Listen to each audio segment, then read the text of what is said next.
ఇప్పుడు నేను 5th class 6th క్లాస్లో ఏం చూపిస్తానో ఈరోజు చూపిస్తారా అండి. ఈ కమ్ బాక్స్ ఫ్రెండ్స్, ఈ కమ్ బాక్స్లో మనకి ఎట్లుంటుంది, ఇక్కడ కొన్ని టేబుల్స్ ఉంటాయి. ఇంకా ఇదిగో దీనికి ఒక లైటర్ ఉంటుంది, లోపల పెన్సిల్స్ పెట్టుకోవచ్చు. ఇంకా ఇది దీని లోపల ఇది ఫ్రెండ్స్ ఇట్లా ఓపెన్ చేయాలి. ఇట్లా తీయగానే దీంట్లో కలర్ఫుల్ రాక్స్ ఉంటాయి. లాస్ట్ అండ్ ఫైనల్ ఈ కీ చైన్స్ నా బ్యాగ్కి పెట్టుకోవచ్చు. ఇంకొకటి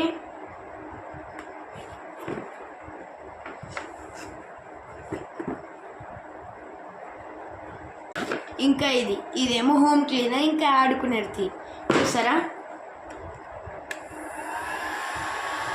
ఇది నుంచి గాలి వస్తుంది ఫ్రెండ్స్.